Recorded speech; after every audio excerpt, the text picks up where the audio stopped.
जो भी बच्चे या जो भी स्टूडेंट जो है सीरीज़ के क्वेश्चंस को सॉल्व करना चाहते हैं, तो उनको अक्सर ये परेशानी आती है कि क्वेश्चंस कैसे सॉल्व करें, किस क्वेश्चन में कौन सा मेथड अप्लाई करें।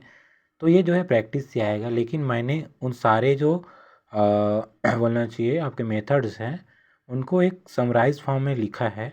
इसको अगर आप फॉलो करते हैं तो आपके क्वेश्चंस बनने के या अप्लाई करने के चांसेस बढ़ जाते हैं। तो देखिए, सबसे पहला चीज़ आपको जितने कुछ जो सीक्वेंस है, जो डायरेक्ट आपको पता है कि ये सॉरी सीरीज़ है, जो डायरेक्ट आपको पता है कि कन्वर्जेंट है या डाइवर्जेंट, उसको आप कुछ को याद कर सकते हैं है ना, कुछ को। जैसे उसे क्या होगा, आप पहला टेस्ट लगा सकते हैं। पहला टेस्ट कौन सा, कि अगर आपके पास कोई ऐसा सीरीज़ है जो क्वेश्चन में दिए गए सीरीज़ से बड़ा है, बड़ा इन द सेंस उनके टर्म को जोड़ने पर वो डायरेक्टली बड़ा दिखेगा, तो उसमें आप कंपैरिजन टेस्ट लगा सकते हैं। छोटा दिखेगा तब भी लगा सकते हैं। कैसे लगाएंगे वो वीडियो में बताऊंगा।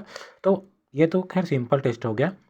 सबसे पहला काम आप क्या कर सकते हैं कि क्या उसमें पी टेस्ट लगा सकते हैं, मतलब क्या जो क्वेश्चन दिया है उसको आप 1/n⁴ के फॉर्म में लिख सकते हैं।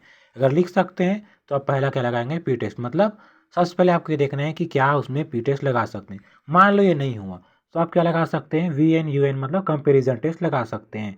जहाँ वी एन और यू एन कैसे फाइंड करते हैं उसका भी अपना एक मेथड होता है। तो अगर आपने मेथड पढ़ चुका है तो आपको ये सीक्वेंस समझना आसान होगा।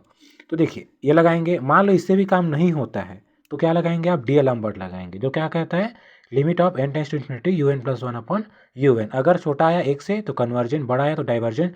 अगर एक आता है तो हम इस टेस्ट से सीरीज़ के कन्वर्जेंट या डाइवर्जेंस को पता नहीं कर सकते।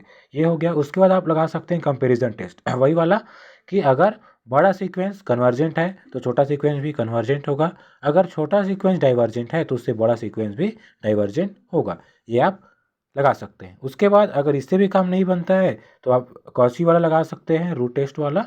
मतलब एक फार्मूला है दो, उसमें ये होता है कि यू एन की पावर 1/n, लिमिट लगाना n टेंस टू इन्फिनिटी, अगर ग्रेटर देन 1 तो डाइवर्जेंट, लेस देन 1 कन्वर्जेंट, और इक्वल में ये भी फेल हो जाता है। इसके बाद आप लगा सकते हैं क्रम को याद रखेंगे, है ना, रॉबी टेस्ट लगा सकते हैं। कौन सा टेस्ट, रॉबी टेस्ट, जो क्या कहता है, u n upon u n plus one minus one, n बाहर में एन और इसमें लिमिट ले लेना इन्फिनिटी। अगर बड़ा आया एक से तो कन्वर्जेंट, पीछे जो था क्या था, छोटा में कन्वर्जेंट हो रहा था, तो इसको थोड़ा सा आप याद रखेंगे। और लेस देन वन में डाइवर्जेंट, वन आएगा तो ये भी फेल हो जाएगा। उसके बाद लघु गुणक लगा सकते हैं। उसके बाद कुछ और टेस्ट है, उसकी ज़रूरत शायद ही आपको पड़ेगी। ओके, तो आई होप आपको इसका सीक्वेंस समझ आया होगा। तो जो भी क्वेश्चन मिले उसमें आप इसको अप्लाई कीजिए और आपका क्वेश्चन आसानी से सॉल्व हो जाएगा। Thank you.